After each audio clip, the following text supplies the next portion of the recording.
नमस्कार नमस्ते सर, हजुरलाई मैले के भन्न आएको भने हजुर समस्याको समाधान हो भनेर भन्नुहुन्छ। त्यसको तपाईँ समस्या भन्नु समाधान।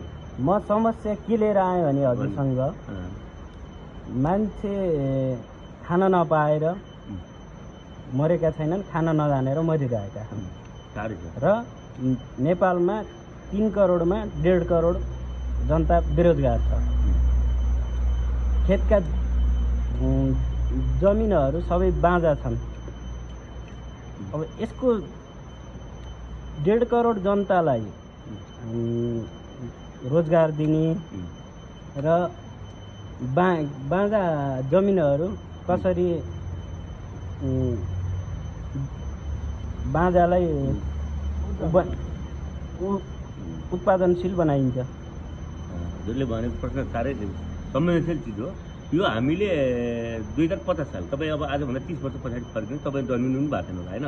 50 सालमा नेपाली किसानहरूले कोरिया चामल पठाएको न्युज पनि सुन्नुभयो होला होइन। नेपालीहरू चाहिँ त्यति चिज अन्न थियो कि आफू खाएर पनि विदेश पठाउन सक्थ्यो भने यो कसरी समस्या भयो त? यो त आफूले छोडेको लत हो नि। यो त हामीले के गर्न, हाम्रो बाजेले, म तपाईँलाई 2001 सालमा हाम्रो बाजेले पानी घट्ट राखेर अन्न पिसेर खुवाउन सिकाउनु भयो। जबकि मान्छेले हातले पिस्दाखेरि समय लाग्यो भनेर त्यो मेरो बजैले रुनु भएको थियो कि घाँटो पिस्दा देखेर पानी घट्ट हाल्नुभयो। पानी घट्ट हालेपछि फेरि बाजेले पानी घट्ट चलाउँदा बजैले रोटी पकाएर आउने बाटाको मान्छेलाई खान सिकाउनु भयो होइन। व्यापार उहाँले नुन दिनुहुन्थ्यो होइन, नुन बोकेर आउनुहुन्थ्यो, नुन दिनुहुन्थ्यो, हजुरआमाले नुन लिएर रोटी खुवाउनुहुन्थ्यो। त्यो नुन बेचेर फेरि आफ्नो छोरी पाल्नुहुन्थ्यो क्या। यो हामीले गरेको बाबुबाजेको संस्कार भुलेर हो दुःख पाएको। समस्या हामीले छैन क्या, समस्या बनाइएको, समस्या जन्माइएको, जबरजस्ती जन्माइएको क्या। सत्यलाई असत्य भन्दाखेरि भन्न मन लाग्छ। त्यसो भए 80 करोड के अरे 80 लाख युवा विदेश किन गइरहन् त? त्यही त भने सत्यलाई असत्य। तपाईँ होइन भ्रम जन्मिँदै तपाईँलाई के भन्छ भन्दा अहिले 10 वर्षको विद्यार्थीलाई गएर सोध्ने भने बाबु अब तिम्रो भविष्यमा के सोच्यो भन्दा मलाई थाहा छैन। बाबाले भनेको अब 20 वर्ष भएपछि विदेश बेच्ने। हामी बाउ आमाले छोरी बेच्दैछौँ। पहिला कुरो यो भनौँ न, राज्यलाई मात्रै गल्ती गरेर हुन्छ। तपाईँ छोरी बेच्ने जन्मिँदै छोरालाई अमेरिका बेच्ने प्लानिङ गर्दै छोरी जन्माउँदै हुन्छ। त बाउ आमालाई त्यो सोध्यो भने हजुरबा हजुरआमाले त्यो गरेनन्। हजुरबा मेरो हजुरआमाले भात खानालाई पनि काम गर्नुपर्थ्यो। नेपालमा बसेर काम गर्न, व्यापार गर्न राज्यले पनि त केही सोच्न पर्छ होला नि त। यसो राज्यले सोचेन, राज्यले नसोचेर त अहिले हाल देखेको छु नि। राज्यले सोचेन भनेर हामीले आफूले सोच्न छोड्ने हो र अर्काले सोचेर आफ्नो हुँदैन क्या। तपाईँले तपाईँको हात चलाउनु भयो भने धर्मकोमा 3 कुरा छन्, सत्य, शान्ति होइन र के छ समृद्धि होइन। माटो यसरी भन्छु तपाईँलाई होइन, माटो भनेको कृष्ण हो होइन, बिरुवा भनेको बुद्ध हो, सत्य भनेको राम हो होइन। माटो र उसलाई म होइन उ गर्छु भनेर राजा भनेको राजा राम जस्तो संसारमा राजा हुनुपर्छ, सत्यमा हुने राजा राम जस्तो हुनुपर्छ भनेको। अनि कृष्ण पनि राजा हो, बुद्ध पनि राजा हो, राम पनि राजा हो। तिनटै राजाले मिलेर एउटा यो सृष्टिमा किन सत्य र शान्ति एक ठाउँ हुनुपर्छ भन्दाखेरि यो तिनटालाई छुट्याइयो क्या, भाग लगाइयो। हामी हिजो 3 दाजुभाइ हुन्थ्यो, कति मिलेर बस्थ्यौँ होइन। 3 दाजुभाइलाई छुट्यायो, 3 बहिनीलाई छुट्याइयो। यो छुट्याउँदाखेरि आएको यो जुन नेपालबाट छ नि संसार फेर्नुपर्छ भनेर नि सत्य क्रान्ति नेपालबाट हुन्छ भनेर सबै ठुलो गुरुहरूले भन्छन् गर्थ्यो क्या। सत्यको स्वस्थ क्रान्ति, सत्यको क्रान्ति नेपालबाट सुरु हुनुलाई यो एउटा सुरुवात हो। यसमा पीडा दुःख आउँछ। यो हामीले विदेश गएका दाजुभाइले के भन्नु जानु भन्दा उहाँहरू सिक्न जानुभयो। नेपाली वीर गोर्खाली हो, ट्रेनिङ छ। संसारमा जहाँ गए पनि छाती बोलाएर वीर गोर्खाली भन्ने एउटा हाम्रो जुन विश्व क्रान्ति होइन पाल्पाबाटै सुरु भएको हो। किनकि रणभूमि हो यो। विश्वमा बेच्ने बालकन्या देवी, कोकल देवीको सामान्य बसेर म बोलिरहेको छु। भगवती काली अहिले संसारमा जागृत शक्ति छ भने काली र भैरव भनेर त संसारले भनिरहनु भयो। मैले भन्नुपर्छ त्यो कुरा, भनेको कुरालाई राम्रो कुरालाई अनुसरण हामी गर्दैनौँ। तपाईँले लाखवटा काम राम्रो गर्नुहोस्, तपाईँले एउटा गल्ती कहिले गर्नु भने समाजले खोजेर बसेर हुन्छ। त्यो गल्ती खोज्ने मान्छे भगवान् हुन्छ। हामीले उहाँलाई गाली गर्नु, किनकि उहाँले गल्ती खोजिदिनुहुन्छ र मैले गल्ती गर्नु पर्दैन नि त। कहाँ थापिदिनु भनेको बाउले मात्रै हो क्या। त्यो समाजले पनि थाप्दैछ भने त्यसलाई पनि भगवान् मान्नु। तपाईँ आफूलाई च्याउ अभियान त पनि भन्नुहुन्छ, अनि च्याउ अभियान ल्याउँदै गर्दाखेरि गाउँ फर्क युवालाई चाहिँ अब कसरी समेट्न सक्नुहुन्छ त? समस्याको समाधान मैले अब भनौँ नि धेरै त मैले सोचेको छैन। पहिला 1 लाख युवालाई भनेको एउटा स्कुलबाट 100 युवा होइन। अब सर भन्नुपर्दा म छोटकरीमा एउटा के भनौँ भन्दा मैले मेरो एउटा कल्पना, एउटा गाउँपालिकामा एउटा उद्योग खोल्ने। एउटा उद्योग खोल्दा 100 जना मान्छेलाई पहिला ट्रेड गर्ने, 100 जना भनेको नेतृत्व गर्ने खालको मान्छे, 100 जनालाई रोजगार।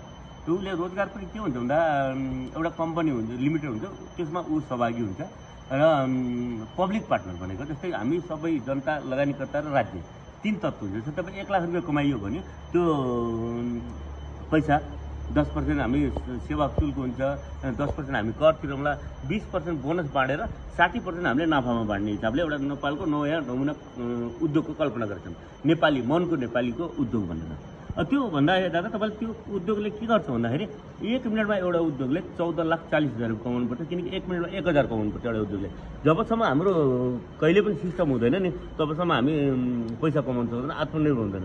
उद्योग भनेको हाम्रो के हुन्छ पृथ्वी रन्जेल चल्नुपर्छ, जहिले चलेपछि माथिबाट हालेपछि तलबाट ओहिरो हाले पहिरो झर्छ नि त, ओहिरो नाले त पहिरो झर्दैन, ओहिरो हालेर पहिरो झर्नेवाला उद्योग छ। जति यो हाम्रा भएका जडीबुटी तपाईँ पात पतिङ्गर सबैलाई हामीले प्रशोधन गरेर अमृतको स्वरूपमा हामी जनताको माझमा विश्व बजारमा पुर्याउँदैछौँ कि यो मात्रै शुद्ध खाउँ बुद्ध बनाउने अभियानमा त्यसलाई हामीले गर्नको लागि यो मार्केटिङ गर्नलाई र हामी रोजगार दिनलाई 3 करोड नेपाली होइन 3 करोड विदेशीलाई पनि नेपालमा ल्याएर कमाउ गर्ने योजना छ हामीसित भन्यो भने अलिक गफ लाग्यो भन्छन् होइन। तपाईँ उदाहरणलाई एउटा गाउँले 14,40,000 रुपियाँ कमाउँदाखेरि 1 घन्टामा कति कमाउँछ हिसाब तपाईँले हिसाब निकाल्नुभयो तपाईँको भिडियोमा होला नम्बर अहिले तपाईँ उपलब्ध हुन्छ। 14,40,000 एउटा उद्योगले कमाउँदै गर्दाखेरि 753 गाउँपालिकामा के अरे 1 मिनटमा 7,53,000 रुपियाँ कमाउँदाखेरि 1 दिनको हिसाब तपाईँले कम्प्युटरमा निकाल्नु सेममा निकाल्नु। मलाई महिनाको वर्षको हिसाब मागेको छैन, 1 दिनको मात्रै हिसाब निकालिदिनु नेपालको आम्दानीको होइन। त्यसपछि कति पैसा चाहिन्छ त्यसलाई मलाई थाहा छैन, बजेट कति छ मलाई, म पढे लेखेको छैन, म औटा छाप्नु। त्यो हुनाले म सर आफ्नो वैदिक हिसाबले भन्छु यो वेदबाट बोलेको कुरा। फेरि यो विज्ञान र वेद जबसम्म मिसिँदैन तबसम्म विकास हुँदैन, डक्टर र वैद्यसम्म मिल्दैन तबसम्म विकास हुँदैन नेपालमा। अहिले डक्टर निकोलसले भन्नुभएको छ नि वेद र विज्ञान मिल्नुपर्छ, डक्टर र वैद्य मिल्नुपर्छ। पहिला वैद्य थियो डक्टरै थिएन नि त, डक्टर त पछि आएको नि त होइन र।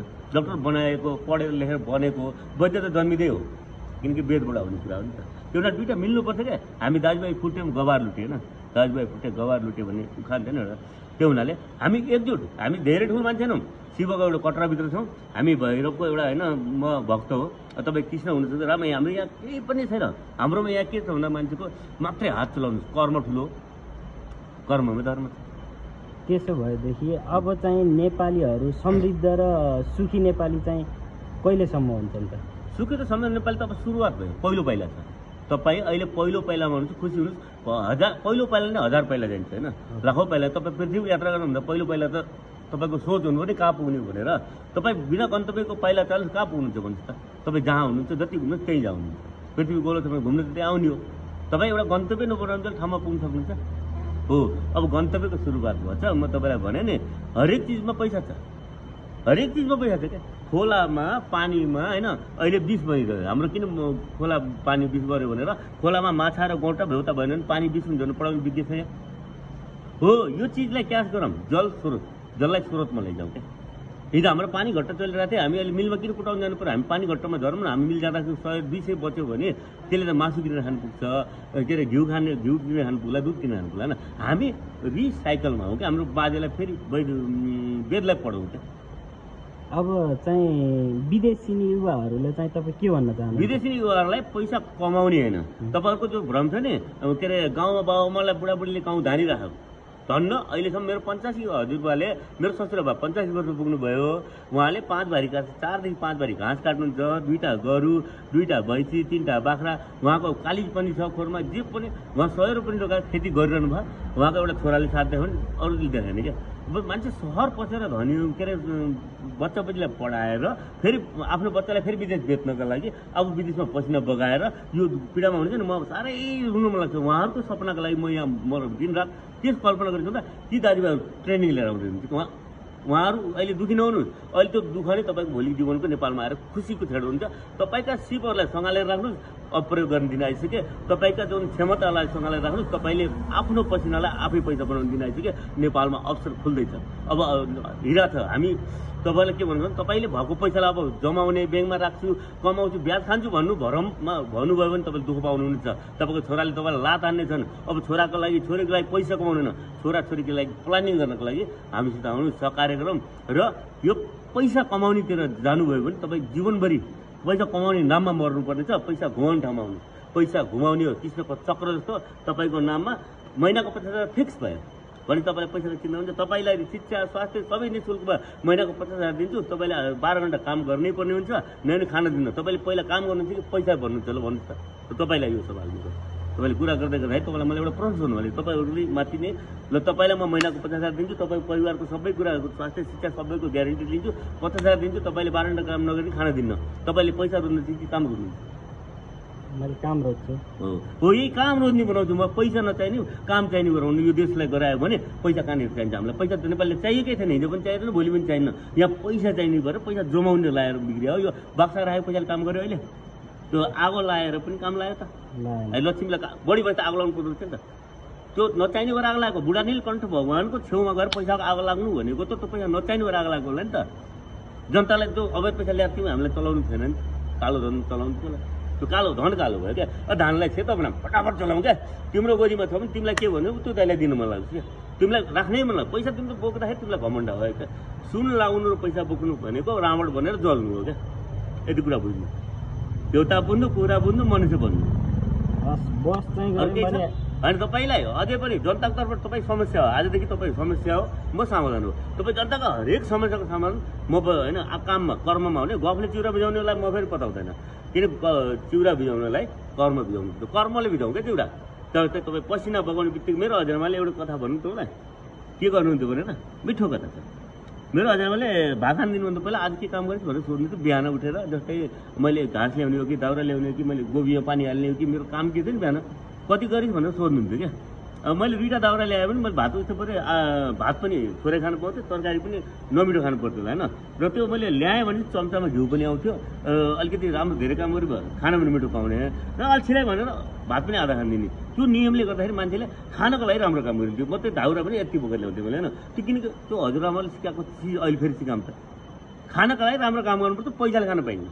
नेपालमा पैसाले खान पाइन्न, पैसा चाहिँदै चाहिन्न। किन राज्य यो राजा भनेर किन भनेको राजाको राज्यमा हुँदाखेरि 5 जना मान्छे इमान्दार थियो। अहिलेको जमानामा आएर तपाईँ पैसा चाहिएन भन्नुहुन्छ। अब पैसा त हरेक ठाउँमा तेल हाल्दा चाहियो, तपाईँको भात खानुभयो चाहियो, तपाईँको हरेक विकास गर्नको लागि चाहियो, जे पुल जे गर्नको लागि पनि त पैसा चाहियो नि। ल पैसा तपाईँ उद्योगपति हो, तपाईँलाई चाहियो होइन। तर म किसान हो, मलाई चाहियो। मेरो घर तपाईँ अहिले भर्खर भात खानुभएको छ, गएर हेर्नु मैले घरमा केही किनेको देख्नुभएको छ? नुन बाहेक मेरो घरमा नुन बाहेक केही किनेको देख्नु भएको छ? देखिएको छैन। म आत्मनिर्भर छु, त्यसबाट सिक्न मिल्छ कि मिल्दैन? मिल्छ। फेरि कुरो भयो लामो गफ किन? ल हस्, धन्यवाद। बस सिक्ने त्यही हो, म सुध्रिनु पऱ्यो कि तपाईँलाई सुधार्नलाई। बस हामीले गऱ्यौँ भने अझै पनि आउनु तपाईँलाई होइन। हरेक समस्याको समाधान तपाईँले के आह्वान गर्नु अब भन्नुहोस् तपाईँले होइन। हरेक समस्याको समाधानको लागि मलाई पठाउनु तपाईँले खबर। केशव कार्की सुन्छु म, के अरे लिनेछु खबर भन न।